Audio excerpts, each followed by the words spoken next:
Hello, in today's short tutorial I will show you how to delete the Temu app from your Android phone or iOS phone. So let's get started. You will go to your Temu app. On your iPhone and Android is the same. You will press and hold your Temu button for 1 or 2 seconds and it will open on this Android your tab, and you will click the deinstall button to deinstall it. And it will be deinstalled with all the cache and files we need from your phone.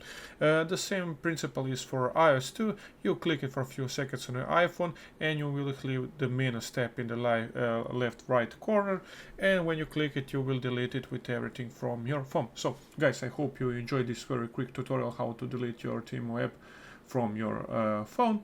I hope you enjoyed this tutorial. If you did, leave a like, subscribe if you need some other videos from Temu or any other apps. So guys, I see you in the next one, and bye.